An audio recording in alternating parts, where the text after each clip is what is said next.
Hello class 10th, how are you? Hope you will be fit and fine and doing well in your studies too.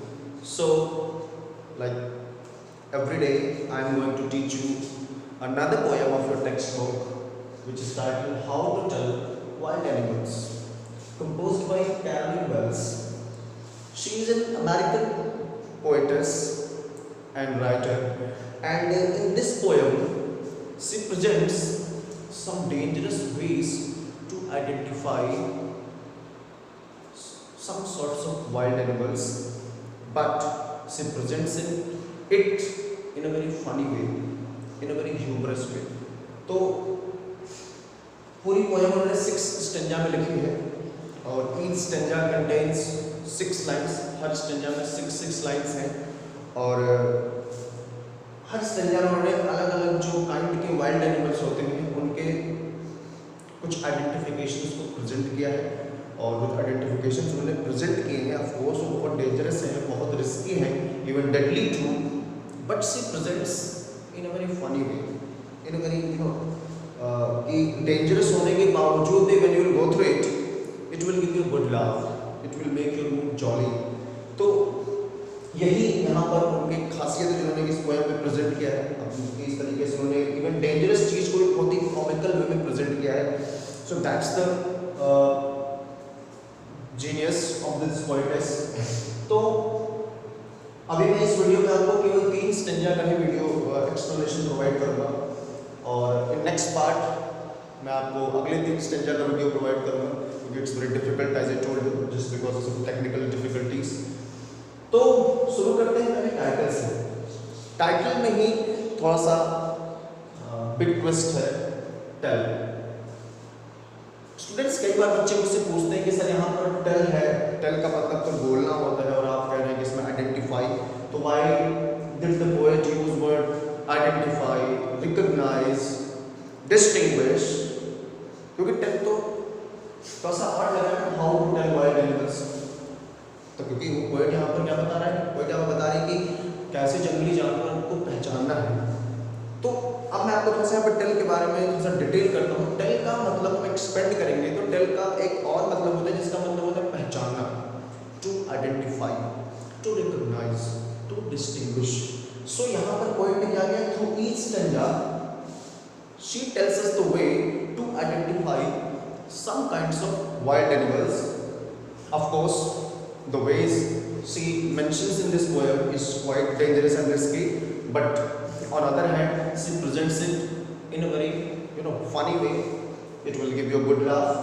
So, अब एक चीज़ और आपको यहाँ पर बात करूँगा, मैं राइमिंग स्कीम की बात करूँगा। राइम स्कीम जैसा कि मैंने आपको इससे पहले वाले पोएम में the tiger in the zoo में भी मैंने आपको बताया था कि राइम स्कीम क्या होता है। पोएट अपनी पोएम में स्टेंजा में कुछ पैटर्न यूज करते हैं, वर्ड्स के जो हर लाइन का जो एंडिंग होता है उसमें राइम होता है। राइम का मतलब क्या होता है, दो वर्ड आपस में जो उनका लगभग प्रोनाउंसिएशन जो होता है क्वाइट सिमिलर होता है, लेकिन ये पैटर्न स्टेंजा में डिफरेंट हो सकता है पहले दूसरे लाइन आपस में राइम कर रहे हो, पहली तीसरी कर सकते हो, दूसरी चौथी कर सकते हो।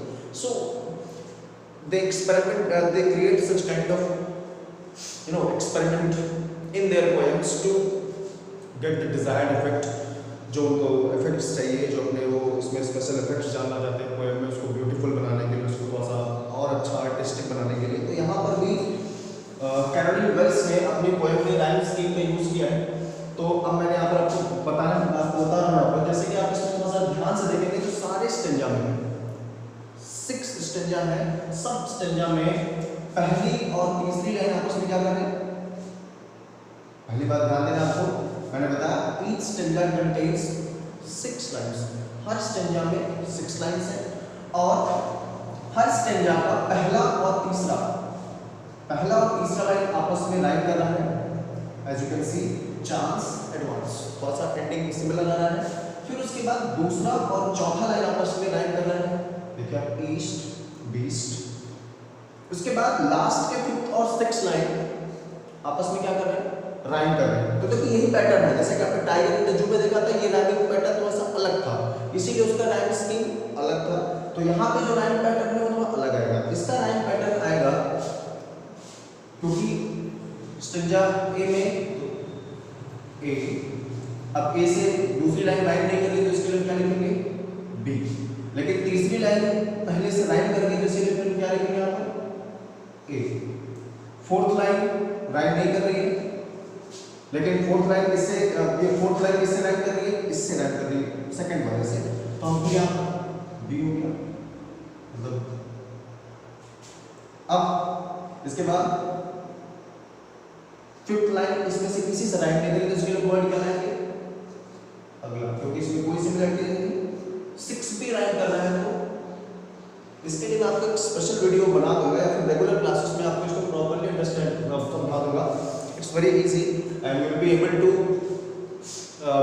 अंडरस्टैंड इट और खुद ही आप राइम स्कीम निकाल लेंगे, तो ज़्यादा आपको डोंट गेट पैनिक्ड। तो यहाँ पर हर स्टेंजा में यही राइमिंग स्कीम है ए बी सी सी। अब हम स्टेंजा आपके लिए रीड करेंगे। इसमें पोएट ने और एक्सपेरिमेंट किया है पोएटिक लाइसेंस का, जो कि मैं भी आपको एक्सप्लेन करूंगा। तो पहला stanza, if ever you should go by chance to jungles in the east and if there should to you advance a large tawny beast, if he rose at you as you are dying, you will know it is the Asian lion। मैंने बताया बहुत ही simple और plane तरीके से लिखा उन्होंने, there is no deep explanation, कोई ऐसा उन्होंने डिस्गाइज्ड एक्सप्लेनेशन प्रेजेंट नहीं किया। इसमें सारी चीजें आपको पढ़ने से क्लियर हो जाएंगी। तो पोएट इसमें क्या कह रहे हैं, पोएट कह रहे हैं कि suppose if you ever get an opportunity to go to the jungles in the east, कभी आपको मौका मिला बाई चांस, कभी आपको ईस्ट के जंगल में जाने का मौका मिला, तो वहां पर you may have an encounter with a kind of wild animals. क्या बताया, to the jungles in the east and if there should to you advance, कहा और वहां पे जंगल में while roaming while strolling in the jungle, अगर आपकी तरफ बाई चांस कोई जानवर क्या कर रहा है, आगे आता है आपके सामने, आपकी तरफ बढ़ता है, एडवांस होता है, एडवांस मतलब आपने मूव करना आगे। अ लार्ज टॉनी बीस्ट, बड़ा बिग लार्ज, टॉनी मतलब क्या होता है yellow brown, dark yellow brown, मतलब एक तरीके से कह सकते हैं गहरा पीला या भूरा पीला कह सकते हैं, ब्राउन येलो। तो आपने देखा होगा tawny beast if he roars at you as you are dying, और कह रहा है कि if while advancing at you, अगर उसने रोल कर दिया, दहाड़ दिया, रोल मतलब जानते ना दहाड़ना, और उसकी वजह से क्या हो सकता है, मतलब कि यू फील लाइक डाइंग, आपको लगा कि आप मर जाएंगे because of fear, because of you know डर की वजह से, किसी भी चीज़ की वजह से, तो समझ लीजिएगा you will know it is very simply कह रहे हैं, तब आपको समझ में आ जाएगा कि वो क्या है एशियन लाइन। लेकिन कह रहा है कि before you understand it may be too late, बहुत देर हो जाएगी, क्योंकि तब तक वो आपको क्या करेगा, he will finish you up, he will kill you, आपको मार डालेगा। जैसा कि मैंने शुरुआत में बताया कि पोएट ने क्या बताया, डेंजरस वेज बताए हैं फनी तरीके से आइडेंटिफाई करने के। देखें जंगल में अगर कोई लॉयन आपकी तरफ एडवांस करेगा, very rare chance to escape, आप बहुत ही कम चांस होगा आपके बचने का। तो दैट्स व्हाट पोएट बता रहा है कि if you get an opportunity to visit the jungles in the east and suppose a yellow brown big animal is advances towards you and because of his roar you feel like dying, अगर आपको उसके and then you should understand, you should clearly understand that it may be, वो कौन होगा, Asian lion. आप जानते हैं Asian lion, Babbar शेर जिसको बोलते हैं, you would have seen it, तो आपने केवल देखा है बट यू आपको इस सारे हो सकता है कि जो फीचर्स है उसका पता ना हो इसमें। तो क्योंकि देखो यहाँ उसने वर्ड भी यूज किया है, शुरुआत एंड में उसने एक्सप्लेन किया है, शुरुआत में उसने सारे फीचर्स बताए हैं कि ईस्ट के जंगल में आपकी तरफ एडवांस करेगा, टॉनी बीस्ट है, येलो ब्राउन बड़ा जानवर है, instead of using Asian lion यहाँ पर नहीं यूज किया उसने, लास्ट में यूज किया। So presents in very funny way, कह रहा है कि यू विल नो, कह रहा है ऑफ कोर्स आप जानेंगे, लेकिन आपके जानने का कोई यूज नहीं, कि there will be no use of knowing that, क्योंकि आपको जानने से कोई फायदा नहीं होगा, क्योंकि तब तक आप क्या हो जाएंगे, यू विल बी फिनिश्ड, आपको क्या कर देगा वो, किल यू, मार डालेगा। So that's the fact in the first stanza poet reveals some dangerous facts about wild animals which will be helpful to you to identify the Asian lion. Asian lion को identify करने के लिए ये fact आपको क्या करेगा, मदद करेगा. Of course it's quite dangerous too. अब यहाँ पर एक बात ध्यान दीजिए, the thing which I want to mention, मैंने यहाँ पर लिखा poetic license. Poetic license is a kind of literary device. जैसा कि आपको बहुत सारे पोइटिक डिवाइसेस बताए गए होंगे, मैंने आपको बताया है जैसे कि एलिट्रेशन, मेटाफर, सिमिली, और भी मैंने आपको बताया होंगे एनाफोरा, ऑक्सीमोरॉन, हाइपरबोल, बहुत सारे हैं. तो ये सब अलग अलग इनके डेफिनेशंस हैं और पोइट इसका यूज़ करते हैं अपनी पोएम में स्पेशल इफेक्ट्स डालने के लिए. तो पोइटिक लाइसेंस क्या होता है? पोइटिक लाइसेंस का मतलब होता है it's a kind of liberty, it's a kind of freedom. इसको हम दूसरे लैंग्वेज में कह सकते हैं आर्टिस्टिक फ्रीडम. मतलब किसी पोएट को, poets, writers are granted some sorts of freedom to distort और मैनिपुलेट सम वर्ड्स. मतलब उनको वर्ड्स के साथ और इनके साथ थोड़ा सा उनको फ्रीडम दी जाती है ताकि वो उसमें क्या करते हैं, उसके स्पेलिंग के साथ हो सकते हैं, वर्ड्स के स्पेलिंग के साथ थोड़ा छेड़खानी करते हैं, थोड़ा सा उसमें क्या करते हैं, उसको डिस्टॉर्ट करते हैं, तोड़ मरोड़ करते हैं उसमें. ऐसा वो क्यों करते हैं? To get a better effect. इस वजह से नहीं करते कि उसका खराब चीज़ के लिए, बहुत अच्छे इफेक्ट के लिए वैसे प्रयोग करते हैं. तो बहुत सारे इसके एग्जाम्पल्स हैं, आप लोगों ने पढ़े होंगे पोएम में. और जैसे कि एक बड़ा फेमस प्ले है शेक्सपियर का, जिसमें उन्होंने लिखा है कि friends, Romans and the countryman. तो उसमें उन्होंने एंड को क्या कर दिया था, गैप कर दिया था. बेसिकली हम एंड का यूज़ करते हैं, या फिर बहुत सारे और भी वर्ड्स हैं. कभी कभी आप देखते हैं पोएम में ओवर में क्या करते हैं, एपोस्ट्रोफी लगा देते हैं और उसके वर्ड्स को क्या करते हैं, वी को हटा दिया जाता है. ऐसा क्यों करते हैं? ऐसा करने के लिए होता है कि to get the desired effect, जैसा वो चाहते हैं अपनी पोएम में राइम स्कीम मेंटेन करने के लिए, या पोएम में राइमिंग पैटर्न मेंटेन करने के लिए, या फिर उसको और अच्छा बनाने के लिए. तो यहाँ पर भी पोएट ने ऐसे कुछ एक्सपेरिमेंट किए. क्यों करने हैं ऐसा?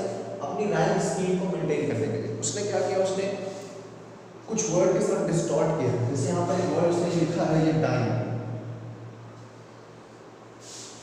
एक्चुअली इसका एक्चुअल मीनिंग है वो क्या है, DYING, लेकिन यहाँ पर पोएट ने क्या लगाया है, एपोस्ट्रोफी लगा दिया और जी को क्या कर दिया, उसने ओमिट कर दिया. ओमिट क्यों किया? ताकि डाइन लाइन के साथ क्या हो सके, राइम कर सके, उसके साथ उसका रिदम बन सके. This is called poetic license और लैंग्वेज लिबर्टी जिसको कह सकते हैं, which is granted to poets and authors. Poets को, राइटर्स को, ऑथर्स को ये फ्रीडम मिलती है वर्ड्स के साथ मैनिपुलेट करने के लिए, डिस्टॉर्ट करने के लिए, उनको थोड़ा सा तोड़ मरोड़ करने के लिए. ऐसा वो किस लिए करते हैं? फॉर द पॉजिटिव इफेक्ट, ताकि एक अच्छा रिजल्ट उनको प्राप्त हो सके. तो आई होप आपको समझ में आ गया होगा.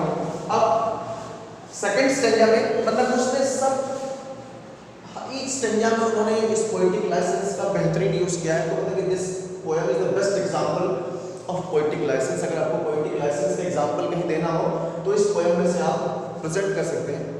बहुत सारे हैं, लेकिन क्योंकि आपके सिलेबस में है तो आप इसे देख सकते हैं. पोएटिक लाइसेंस के लगभग ईच स्टेंजा में एग्जांपल है. अब सेकंड में बढ़ता हूँ आपके लिए. और if some time when roaming round a noble wild beast greets you. What's the gear? With black stripes on a yellow ground, just notice if he eats you. This simple rule may help you learn the Bengal tiger to discern. Poet क्या बता रहे हैं आपको? कह रहे और आगे बढ़ता है, कह रहे let's move ahead. कह रहे suppose if sometime when roaming around, कह रहा कभी आपको suppose while walking, while strolling, घूमते हुए, कभी इधर उधर घूमते हुए, कभी आपको a noble wild beast greets you.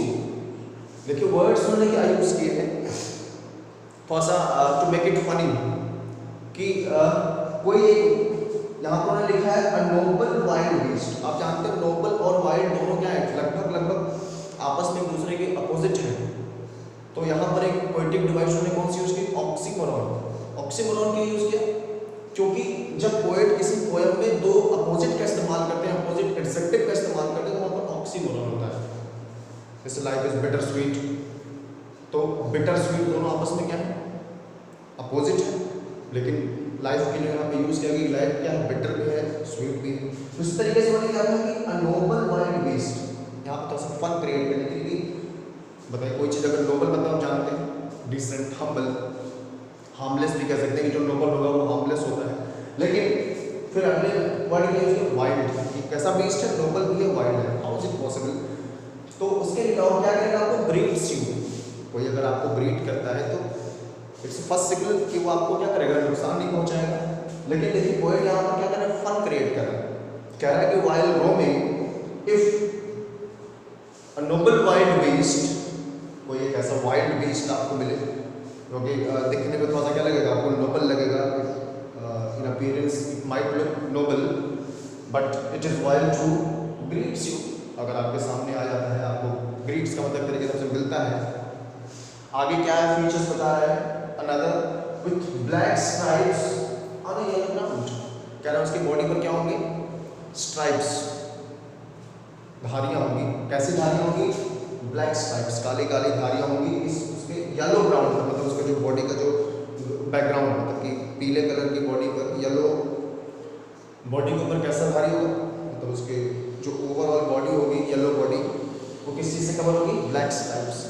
तो कह रहा सपोज कोई एक ऐसा एनिमल आपको वाइल्ड एनिमल दिखाई देता है जिसकी येलो बॉडी पे क्या है, बहुत सारी ब्लैक स्ट्राइप्स हो, just notice if he eats you, कह रहा है आप नोटिस करेंगे जब आपको क्या करेगा, इन अपीयरेंस पहले क्या था वाइल्ड बीस्ट, लेकिन नोटिस जब आपको क्या करेगा, खाएगा, just notice if he eats you the simple rule में हेल्प यू लर्न, कह रहा तो ये जो simple rule, this simple rule में हेल्प यू करेगा, आपको समझने में, सीखने में मदद करेगा, क्या, the Bengal tiger to discern, कि वो कौन है, बंगाल टाइगर है, इसको आपको आइडेंटिफाई करना है, बंगाल टाइगर, तो कौन सा एनिमल रहेगा वो, बंगाल टाइगर, तो कहना कि आप आइडेंटिफाई कर पाएंगे कि वो क्या है, बंगाल टाइगर है। डिसर्न, डिसर्न मतलब क्या होता है, आइडेंटिफाई करना, पहचानना, आपकी बुक में दिया हुआ है।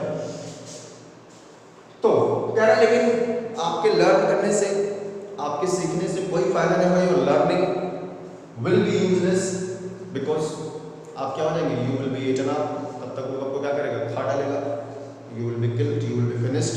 तो ये बात यहाँ पे पोएट ने बताई। और it some time in roaming around, मतलब कि कभी आप अगर जंगल में कहीं भी घूम रहे हैं और आपके सामने कोई ऐसा एनिमल आता है, पीले बॉडी के ऊपर धारीदार ब्लैक स्ट्राइप्स वाला, और आपको खाने लगे, खाएगा, तब आप उसको समझ में आ जाएगा कि हाँ वो क्या है, द बंगाल टाइगर। आप लोगों ने बंगाल टाइगर देखा होगा, जो फीचर्स यहाँ बताए सारे उस पर होते हैं, येलो कलर का होता है, उसके ऊपर धारियाँ होती हैं, ब्लैक स्ट्रिप्स होते हैं, स्ट्राइप्स उसके बॉडी पर होते हैं। तो यही बात हुआ है यहाँ पर सेकंड स्टेंजा मतलब through second stanza he tells she presents some risky ways to identify the Bengal tiger, you know. तो now come to the third stanza। अब हम थर्ड स्टेंजा की तरफ देखेंगे। यहाँ पर आगे, if strolling forth a beast you view, whose hide with spots is peppered, as soon as he has leapt on you, you will know it is the leopard. 'Twill do no good to roll with pain, he will only leap and leap again। Rhyme scheme same है, आप देख रहे हैं इसमें भी और इसमें भी वही पहला। तो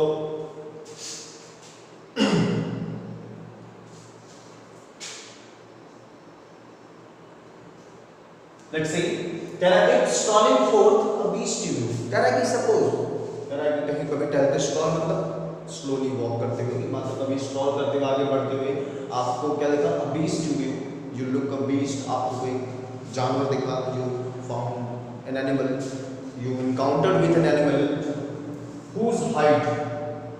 अब यहाँ पर हाइट को ध्यान दीजिएगा, हाइट का मतलब आप जानते हैं वर्म, वर्म मतलब इसका क्या होता है, वर्म की फॉर्म में इसका मतलब होता है क्या, छिपना, टू कंसील। लेकिन इसका एक मतलब होता है यहाँ पे एनिमल स्किन, जो एनिमल का बाहर का जो स्किन होता है। तो कह रहा है कि सपोज आपको कोई एनिमल दिखता है जिसकी हाइट, जो उसकी स्किन क्या है, hide with spots is peppered, जिसके स्किन के ऊपर क्या है, बहुत सारे स्पॉट्स हैं, मतलब his whole body is covered with spots, धब्बे से। उसके बॉडी पर क्या, उसके स्किन पर बहुत सारे धब्बे दर्द स्कैटर्ड हैं। As soon as he has left on you, और कह रहा है कि बहुत जल्दी मतलब क्या, जैसे ही वो क्या करेगा आपके ऊपर जंप करेगा, कूदेगा, left on you, you will know it is the leopard. कह रहा है तब जब वो आपके ऊपर जंप करेगा, बॉडी उसकी क्या रहेगी, उसकी बॉडी कवर्ड रहेगी किस चीज से, स्पॉट से, उसकी जो स्किन है वो किस चीज से कवर्ड रहेगी, स्पॉट से कवर्ड रहेगी। और जैसे ही वो आपके ऊपर क्या करेगा, जंप करेगा, कूदेगा, you will know it is the leopard, then you will be able to understand कि वो क्या है, लेपर्ड, अनदर वाइल्ड एनिमल। अब देखिए यहां पर it will do no good to roar with pain, कह रहा है, और आप कह रहा है लेकिन आपके जानने से कोई फायदा नहीं होगा। Again it will be useless to understand, कह रहा है कि आपको समझने या जानने से कोई खास फर्क पड़ने वाला नहीं है, क्योंकि क्या करेगा, it will do no good to roar with pain. कह रहा है कि कितना भी आप चीखें चिल्लाएं दर्द के बारे में, जब आपके ऊपर जंप करेगा, when it will jump eight you, left eight you, it will start tearing your flash, आपको क्या करेगा, आपकी जो बॉडी है उसको क्या करेगा, काटना शुरू करेगा, आपके मसल्स वगैरह को टियर करना, काटना शुरू कर देगा, तो आपको of course you will feel pain. कह रहा है बट आप दुख से चिल्लाएंगे, दर्द की वजह से चिल्लाएंगे, but it will be of no use, they will it will do no good to roar with pain. कह रहा है उसके ऊपर कोई इफेक्ट नहीं पड़ेगा, it will keep doing that, he will only left and left again. क्या करेगा वो, केवल आपके ऊपर क्या करेगा, भले ही दुख से चिल्लाएं, दर्द से चिल्लाएं, लेकिन कोई फर्क नहीं, आपके ऊपर बार बार क्या करेगा, जंप करेगा, और जंप करके आपको क्या करेगा, again and again it will kill you. So आप समझ जाएंगे कि वो लेपर्ड है, लेकिन आपके तब तक it will be too late until you understand, आपके समझने तक बहुत देर हो चुकी होगी। वो आपके ऊपर जंप करेगा, और क्या करेगा, by jumping at you again and again, it may finish you up, it may kill you up, तो आपको तरीके से मार डालेगा, खत्म कर डालेगा। अब देखिए इसमें भी पोइट ने पोइटिक लाइसेंस का यूज किया है। लास्ट वर्ड आप देखिए यहाँ पर लेफ्ट, एक्चुअली ये गलत स्पेलिंग है, इसमें LEPT होता है, लेकिन इसमें सही तरीके से पोइट ने यहाँ पर यूज भी किया, आप बुक में देख सकते हैं, ऊपर की लैंग्वेज में यूज किया है, और क्वेश्चन में भी NCERT के पूछा गया है इसमें, इस क्वेश्चन के बारे में कि मैं आपको अभी इसको दूंगा, बहुत सारे इसमें चीजें हैं। तो थर्ड लाइन में इसकी सही स्पेलिंग यूज की पोइट ने लेफ्ट, लेकिन यहाँ पर लास्ट में उसने क्या किया है, लेफ्ट लेफ्ट लिखा है। इसको ब्यूटीफुल बनाने के लिए यहाँ पर आप देखें और पोइटिक लाइसेंस उन्होंने यूज किया है, ये इट विल है, लेकिन इट विल उन्होंने क्या किया, आई को गैप कर दिया, इसको ऐसे लग रहा है कि 12 do no good to roll with pain, will only left and left again. तो यहाँ पर एक्चुअली ये थोड़ा सा आपको लग रहा होगा कि spelling mistake, not a spelling mistake, it's a kind of freedom, it's a kind of liberty that is granted to poets and writers to make their writing or poems beautiful। अपनी poem और writing को beautiful बनाने के लिए वो ऐसा कभी-कभी words के साथ या sentence में क्या करते हैं, distort करते हैं, manipulation करते हैं, तोड़ मरोड़ करते हैं अपनी poem या stories को beautiful बनाने के लिए। So in term इस लिटरेचर में इस एक्सपेरिमेंट को क्या नाम दिया गया है, इस एक्सपेरिमेंट का नाम रखा गया है पोएटिक लाइसेंस या पोएटिक फ्रीडम, आर्टिस्टिक फ्रीडम। तो अगर आप ऐसा कहीं देखते हैं कभी किसी पोएम में, तो आप ये मत समझ लीजिएगा कि यहाँ पर पोएट ने स्पेलिंग मिस्टेक की है। पोएट स्पेलिंग मिस्टेक को इंटेंशनली करते हैं, जान के करते हैं, there is a purpose behind that, उसके पीछे उनका एक पर्पस होता है, अपनी पोएम को उसमें कुछ इफेक्ट्स लाने के लिए, ब्यूटीफुल इफेक्ट्स क्रिएट करने के लिए, राइमिंग पैटर्न क्रिएट करने के लिए। सो बी वेरी केयरफुल। तो इस पोएम में पोएट ने पोएटिक लाइसेंस का भरपूर यूज किया है। आपको अक्सर मिलेंगे, तो थर्ड स्टैंजा में आपको देखने को मिला कि यहाँ पर लेफ्ट का यूज थोड़ा सा मैनिपुलेट किया गया, इसकी स्पेलिंग जो है पोएट ने ओमिट कर दी है, इंस्टीड ऑफ राइटिंग लेफ्ट उसने क्या लिखा है, लेफ्ट लेफ्ट लिखा है। तो यहाँ पर भी, तो I hope this three stanza आपको काफ़ी क्लियर हो चुका होगा, समझ में आ गया होगा, और जो इम्पोर्टेंट फैक्ट्स थे I tried my level best to make you clear, but if any kind of doubts you have, feel free to ask me। बिल्कुल आप मुझसे पूछ सकते हैं, any of the way you feel comfortable, जैसे भी आपको अच्छा लगे।